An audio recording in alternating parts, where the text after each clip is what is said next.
सुलेमान अजहरी साहब ने किसी का नाम नहीं लिया, लेकिन कुत्ता कहना किसको बुरा लगा, क्यों बीजेपी वाले उठे और उन्होंने हिंदुइज्म को भड़काना शुरू कर दिया। सुलेमान अजहरी साहब को इस वक्त इंडिया में बदतरीन तशद्दुद का निशाना बनाया जा रहा है। इस वक्त तारीख का बदतरीन जुल्म किया जा रहा है सुलेमान अजहरी साहब पर। इस वक्त ये किसी को नहीं पता कि वो कहाँ पे हैं। इस वक्त लोग जो है वो शशोपंज में मुब्तला हैं और जानने की कोशिश कर रहे हैं कि सुलेमान अजहरी साहब कहाँ हैं। लेकिन बात की जाए सुलेमान अजहरी साहब की तो वो लब्बैक या रसूलल्लाह कहने वाले हैं, जिस तरह खादम रिजवी साहब कहते थे लब्बैक या रसूलल्लाह, और स्पेशली वहाँ के लोग जो है वो जानशीन कहते हैं सुलेमान अजहरी साहब को अमीरुल मुजाहिदीन का। आज की वीडियो में इंशाल्लाह आपको तमाम तर डिटेल्स बताएंगे सुलेमान अजहरी साहब को गिरफ्तार करने की वजह क्या बनी और इस वक्त वो कहाँ पे है, वो भी हमने तमाम तर हकाइक जो है वो हासिल कर लिए हैं। तो वीडियो आखिर तक देखिएगा, इंशाल्लाह आपको तमाम तर डिटेल्स फराहम करते हैं। नाज़रीन इकराम, सुलेमान अजहरी साहब जो कि हिंदुस्तान की सरजमीन पे एक ऐसे इस्लामिक स्कॉलर हैं जैसे पाकिस्तान में अल्लामा खादिम हुसैन रिजवी रहमतुल्लाह अलैह गुजरे हैं, और सारे कुफर के ऊपर जो है वो लर्जा तारी होता था अल्लामा खादिम रिजवी साहब जब बात करते थे। सुलेमान अजहरी साहब भी इसी तरह बयान देते थे, इसी तरह के स्ट्रॉन्ग बयान देते थे। 4 फरवरी 2024 बरोज़ इतवार सुलेमान अजहरी साहब को गिरफ्तार कर लिया जाता है। मुंबई गुजरात से गिरफ्तार किया जाता है और एटीएस जो है हिंदुस्तान की जांच पड़ताल एजेंसी है, इंसदाद दहशतगर्दी जो है उसके तहत जो है वो गिरफ्तार किया जाता है सुलेमान अजहरी साहब को। होता क्या है, किस बयान की वजह से सुलेमान अजहरी साहब को गिरफ्तार किया गया, पहले सबसे आप वो बयान सुनिएगा, फिर इंशाल्लाह आपको बताते हैं कि खादम रिजवी साहब की किस कदर हिमायत करते थे और क्या वजूहात बनी। पहले आप ये बयान सुनिएगा सुलेमान अजहरी साहब का।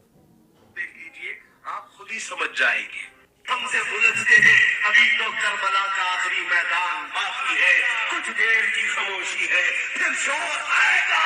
आज कुत्तों का वक्त है, कल हमारा दौर आएगा।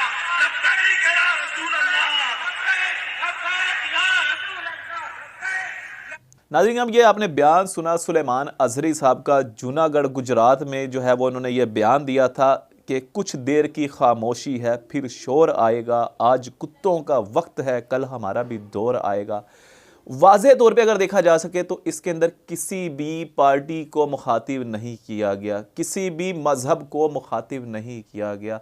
लेकिन एक बात तो वाज़ेह हो चुकी हुई है, जो चोर होता है वो 100 बंदों में भी बैठा होगा ना छुप के, जब उसके ऊपर बात आएगी, जब उसके ऊपर तनकीद होगी तो वो सारी बातें अपने ऊपर ले जाएगा। यही वजह हुई कि जनाब बीजेपी के मशहूर नेता हैं डॉक्टर सुधांशु, जिसने हिंदुइज्म को भड़काया वहाँ पे इस बयान के बाद और कहा कि जनाब सुलेमान अजहरी ने जो ये शेर कहा है कि कुछ देर की खामोशी है, फिर शोर आएगा, आज कुत्तों का वक्त है, कल हमारा भी दौर आएगा। उसने कहा कि ये जो स्टेटमेंट है सुलेमान अजहरी की, वो जनाब इन्होंने हिंदुओं पे दी है। अच्छा जी, यहाँ पे अगर हम इस तमाम मामले की जाँच पड़ताल करें, नाज़रीन इकराम, मामला होता है बाबरी मस्जिद का। सुलेमान अजहरी साहब अभी भी ढके छुपे अल्फाज में अपनी स्टेटमेंट दे रहे हैं। उन्होंने किसी यहाँ पे मजहब का नाम नहीं लिया, किसी भी पार्टी का नाम लिया। तो बीजेपी को क्या तकलीफ हुई, स्पेशली जो है अगर बात की जाए बाबरी मस्जिद की, ये अयोध्या इंडिया के अंदर जो है वहाँ पे बाबरी मस्जिद जो थी उसको शहीद कर दिया जाता है 1992 में, 1992 में उसको शहीद कर दिया जाता है। बहुत सारे मुसलमानों की शहादतें होती हैं उस मस्जिद को बचाने के लिए, लेकिन चूंकि वहाँ पे माइनॉरिटीज़ में है मुसलमान, उनको उनके हकूक़ भी नहीं दिए जाते, ये भी आप सब जानते हैं। आज जो है वो कुछ अर्सा पहले राम मंदिर का उसी जगह पर इफ्तिताह कर दिया जाता है और इफ्तिताह करने के लिए मोदी खुद आता है। देखें, बहुत सारे मंदिर इस दुनिया में तामीर किए जाते हैं और हिंदू वहाँ पे इबादत भी करते हैं अपनी जाके, लेकिन स्पेशली राम मंदिर का इफ्तिताह करने के लिए मोदी क्यों आता है, क्यों मीडिया के ऊपर इसको पीक बनाया जाता है, क्यों वहाँ पे बसने वाले जो मुसलमान हैं उनके सीनों के अंदर जो है वो खंजर पे बस्ता किया जाता है। ये आप समझ लें कि सुलेमान अजहरी साहब अल्लामा खादिम रिजवी साहब के नज़रिए पे कायम थे, दायम थे, लब्बैक या रसूलल्लाह की सदाएं लगाते थे। हिंदुस्तान में जब ये लब्बैक या रसूलल्लाह की सदाएं लगाते थे तो बच्चा बच्चा खादिम रिजवी का दीवाना जो होता था वहाँ से, वो खादिम रिजवी साहब का जानशीन कहते थे इनको। आप एक और क्लिप मुलाहिजा फरमाइएगा, फिर आपको मजीद आगे लेके चलते हैं कि इस वक्त वो कहाँ पे हैं, वो भी आपको बताते हैं। पहले ही आप क्लिप मुलाहिजा फरमाएं जो बच्चों ने खादिम रिजवी का जानशीन कह दिया है सुलेमान अजहरी साहब को। हम बुज़दिलों को इसके आका के जाम देकर गाजी बना दिया है सलमान अजहरी ने।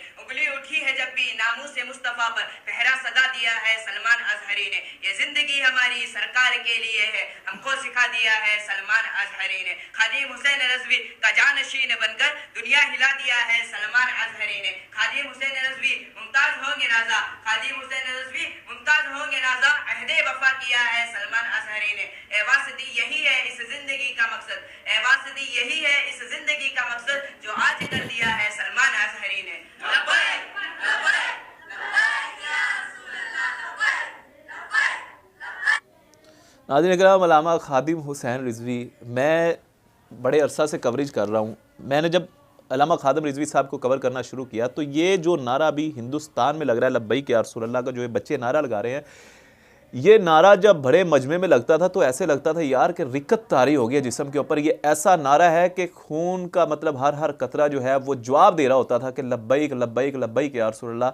ये जनाब जूनागढ़ गुजरात में, जो मैंने आपको पहले भी बताया कि एक महफिल थी जहाँ पे सुलेमान अजहरी साहब बयान कर रहे थे, तो उन्होंने ये बयान में वो शेर पढ़ दिया और वो शेर पढ़ना ही उनकी गिरफ्तारी का सबब बन गया और उन्हें एटीएस ने जो है वो तहवील में ले लिया। एटीएस बेसिकली जो है वो इंसदाद दहशतगर्दी का केस जो है उसको उसके अंदर डाल के सुलेमान अजहरी साहब को नामालूम मुकाम पे जो है वो मुंतकिल कर दिया हुआ है। लेकिन मैं आपको ये चीज़ वाज़ेह करता जाऊँ, या तो सुलेमान अजहरी साहब इस वक्त मुंबई गुजरात में है, इस वक्त चूँकि हमारे जो ज़राए हैं वो ये बता रहे हैं कि मुंबई गुजरात में इस वक्त सुलेमान अजहरी साहब, लेकिन उलमाए कराम पर हमेशा से लेके अंग्रेज़ दौर से लेके आज तक जो है वो जुल्म सितम होता आ रहा है। बात हिंदुस्तान में हो, बात पाकिस्तान में हो, बात जनाब ऐसे ऐसे उलमाए कराम जिन्होंने जनाब हिंदुस्तान में भी जेलों में अपनी जान जो है वो दे दी, पाकिस्तान में ऐसे ऐसे उलमाए कराम जिन्होंने जेलों में अपनी जान जो है वो हुजूर सल्लल्लाहु अलैहि वसल्लम के दीन को तख्त पे लाने के लिए कुर्बान कर दी। नाज़रीन कराम, अब ये चीज़ मैं जो आपको एंड में लेके आना चाह रहा हूँ जिस चीज़ की जानब, कि सुलेमान अजहरी साहब ने किसी का नाम नहीं लिया, लेकिन कुत्ता कहना किसको बुरा लगा, क्यों बीजेपी वाले उठे और उन्होंने हिंदुइज्म को भड़काना शुरू कर दिया।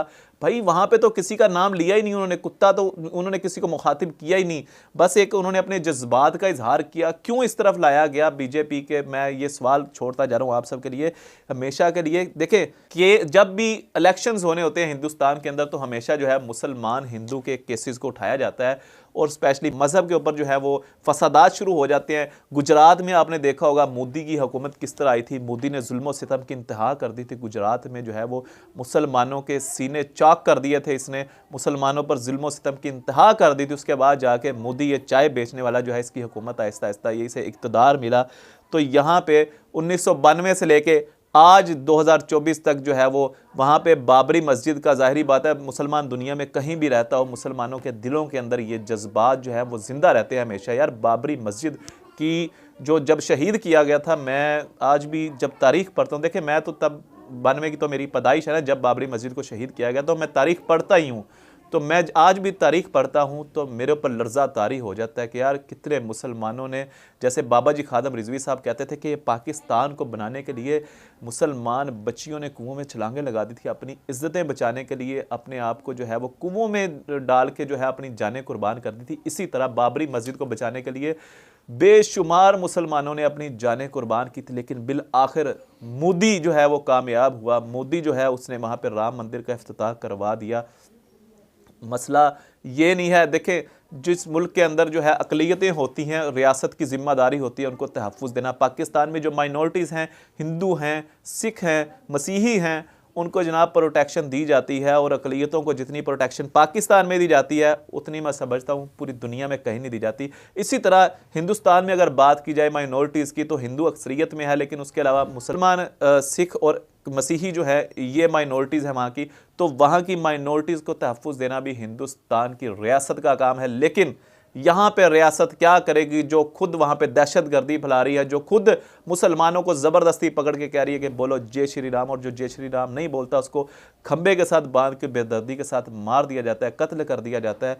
तो मुसलमान, मैं बता दूं कि तारीख़ उठा के देख लें, ये जज्बा जो है लब्बैक या रसूलल्लाह का, ये कभी मुसलमानों के सीने से नहीं निकाल सकते, चाहे वो सुलेमान अजहरी हो, चाहे वो पाकिस्तान में रहने वाला खादिम रिजवी हो। ये जज्बा जो है वो मुसलमानों के सीने से आज तक कोई नहीं निकाल सका। यही वजह है कि आज तक लब्बैक या रसूलल्लाह की सदाएं बुलंद हो रही हैं, वो चाहे पाकिस्तान से हो रही हैं, चाहे वो हिंदुस्तान से हो रही हैं, चाहे पाकिस्तान में खादम रिजवी के साहबजादे लामा साद रिजवी साहब कर रहे हैं, चाहे हिंदुस्तान में सुलेमान अजहरी साहब कर रहे हैं। ये सदाएं लब्बैक या रसूलल्लाह की बुलंद होती रहेंगी। लेकिन लास्ट में मैं आपको बताता जाऊँ कि ATS जो है ये अपने जो इनके हक में फ़ैसले होते हैं उन्हें किसी और तरह से जो है वो डील करती है, लेकिन यहाँ पे जब मुसलमानों का मामला आ गया है यहाँ पे जो है इसे किसी और तरीके से डील किया जा रहा है। यार आपने कमेंट सेक्शन में बताना है कि जो शेर सुलेमान अजहरी साहब ने कहा है कि कुछ देर की खामोशी है फिर शोर आएगा, आज कुत्तों का वक्त है कल हमारा भी दौर आएगा।